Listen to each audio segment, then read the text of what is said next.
Hi, today I am talking about and giving my review of the book Hallowe'en Party by Agatha Christie. This was the first Agatha Christie book that I read, and according to Goodreads, it is number 41 in the Hercule Poirot series.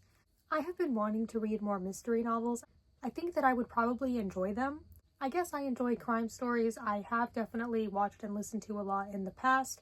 When I was in 11th grade, we had a forensic science class, and a lot of that consisted of watching episodes of Forensic Files and answering questions about the episodes. So I definitely heard a lot of stories then, and I've heard some online. I know some people are really into true crime. I don't know if I'd consider myself one of those people. Sometimes it's nice to step away from it because it can be a bit much to handle. I'm not into like the craziest, darkest cases out there, but the point is, I do have experience with those kinds of stories, but the difference between those real stories and books like Hallowe'en Party are at least the novels are fiction and therefore they feel a bit lighter. I don't have to feel bad that this happened to an actual person. And I do enjoy mysteries and the mystery aspect of crime stories or whatever the mystery may be in a book, especially when that is the central focus of the book. So I've been wanting to read more of those, and I know Agatha Christie is a very popular mystery writer, and this is the book of hers I started out with. I know it's not one of her most popular books, but I heard about it and I figured I'd read it around Halloween time. I actually listened to an audiobook of this, and starting in this review, whenever I listen to an audiobook, I will mention the name of the narrator. This audiobook was narrated by Hugh Fraser. So I'm really glad that I recently read a mystery book and I would love to read more in the future. So now I will tell you what this book is about. So this book, as is implied by the title, involves a Halloween party.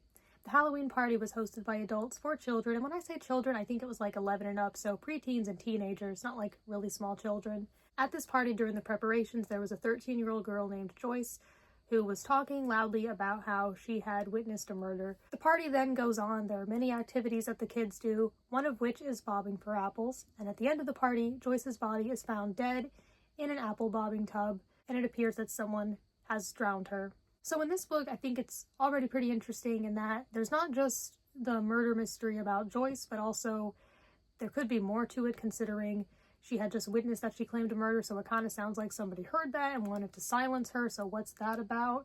So there are already two layers to this. Like I said, this is one of the Hercule Poirot books, so he is the detective in this who is called by someone who was at the party to investigate this case.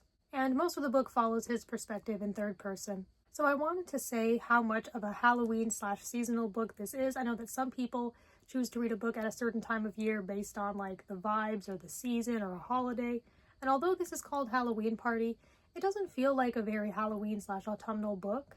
Really, the Halloween party takes place on Halloween at the very beginning of the book, and the rest of it takes place, I think, in November. I don't think it goes into December. I don't remember that. I don't remember anything about Christmas, so I think maybe the whole investigation takes place in November. And while the decorations for the Halloween party are described pretty well, there isn't much Halloween-ish stuff in this. So if you're looking for something that's like a really spooky Halloween type of book, this may not be the best fit. So yeah, I'm just saying that this doesn't feel like a super seasonal book. It's just that the crime happened to happen at a Halloween party, and then the rest goes on from there. So I was invested in this. I found the murder interesting, especially, like I said, there were layers to it. So there was that, and I didn't feel that there was too much going on, like too many subplots. It was pretty straightforward. It was just an investigation of the murder. The detective goes around interviewing people and talking to them about what they know about the girl who was murdered and what they may know about previous murders that have happened in the past few years that may be the one that she was claiming she had saw. So there's definitely a lot of dialogue in this book. In fact, I would say it's mostly dialogue. I mean, there are like some things described that the detective observes, and those things are important, but it's a lot of dialogue, which I personally don't mind. I typically enjoy that. I did feel that the conversations got a little repetitive because like the same details were said to everybody, but ultimately that made sense, and I realized that that was important because it was important to see how everybody reacted to the information they were given. And also I think it can be useful to the reader because to reiterate the details so that you remember everything. Like I didn't even have to write down the details of what the murder was or the circumstances around it because they were said so much and it was pretty easy to follow along with. I thought this book was pretty easy to follow along with. It didn't really feel difficult to get through. And at one point I had to return it. I listened to it through Libby, and during that period of, I think it was a few days when I couldn't listen to it, I did miss it. It wasn't just like, oh, I guess I'll eventually get it back when my hold is ready and then I'll finish it. Like I did miss it and I was curious about learning the resolution. And once I was able to listen to it again, it felt nice to go back to that and to hear the narrator's voice again, and I did enjoy being able to listen to it again. Another note about there being a lot of dialogue in this book, it was also useful. They weren't just chatting about the weather and stuff. I mean, maybe there was a little bit about that. It's not like every piece moved the story forward, but it felt real, I guess. They were talking about kids and their thoughts on things. But in the dialogue, you learn information. You learn about things that have happened, so it was useful. When it comes to a mystery story like this, I think it's fun to try to figure it out myself and come up with my own theories. You know, usually in books, I don't really have that, but in books like a mystery or a thriller, I do sit and think about it and try to come up with my own ideas, and that's definitely a fun thing that I don't think is a part of every reading experience for me. As I usually feel with these types of books, I didn't know who to trust. It was kind of like everyone who popped up, I suspected them. I thought there were a lot of suspicious people in this book. I did feel there were kind of a lot of characters. Some of them I could definitely distinguish when I heard the name or their voice, because the narrator did do different voices for the characters, and I'll go more into his performance later in this video. But yeah, I did feel there were kind of a lot. I don't know if I'd say there were too many to keep up with, but some of them I definitely knew their role. Just as for who they were or what their relation was or how they were involved in the party, if they were. But some of them not so much. I could get them a little confused. So I think that some characters stood out and others not as much. I enjoyed the detective aspect of this, which I'm sure is a part of most of, if not all of Agatha Christie's novels. I know not all of her books follow that main character. I also found this book a bit humorous. This book was originally published in 1969. It is definitely one of Agatha Christie's later works, and I don't mind old things at all, but I just wanted to comment on if it feels dated at all. I would say it feels a little dated, but not terribly so. Like, it didn't really bother me.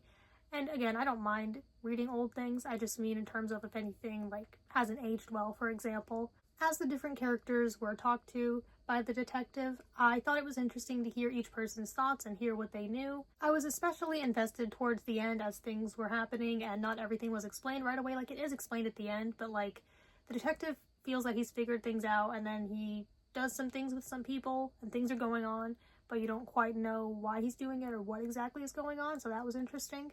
That made it a bit more, I don't know if thrilling's the right word. I don't know if this is really much of a thriller. I guess towards the end a little bit.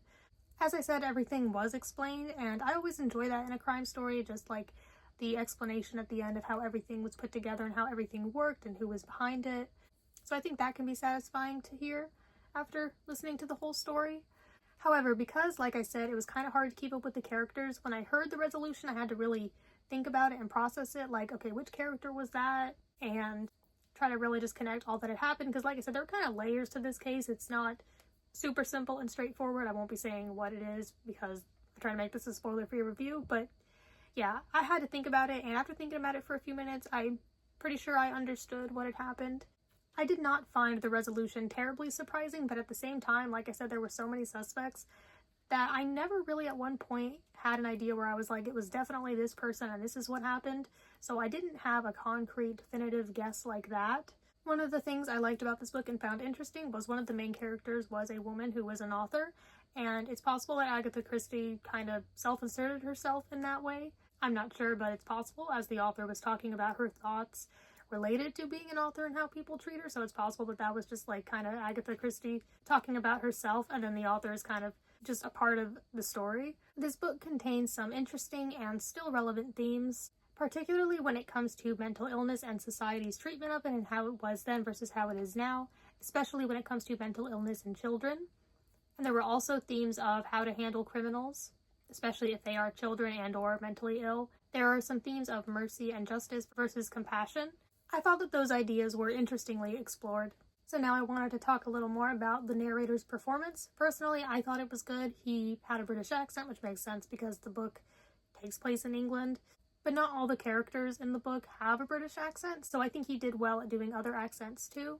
And like I said, he did different voices for different characters. Now, I don't think there was a perfectly, distinctly unique voice for every single character, because like I said, there were a lot of them, but some of them definitely had a distinct voice that he did, so I thought it was a good performance. I definitely want to read more by Agatha Christie in the future. I have a few more of her books on my TBR, but I don't have any one in particular that I've decided I will definitely read next, so please feel free to give your recommendations on any of her books or any mystery novels in general, especially if they're similar to this. I gave this book 4 stars. I was invested and I thought it was pretty good. I did not absolutely love it. The characters were okay. I didn't really strongly dislike any of them, but as I said, I did feel they were kind of a lot and it was kind of hard to keep up with, but the plot itself wasn't too difficult, I thought. So yeah, it was pretty good, but just not absolutely amazing, but 4 stars is a pretty good rating for me.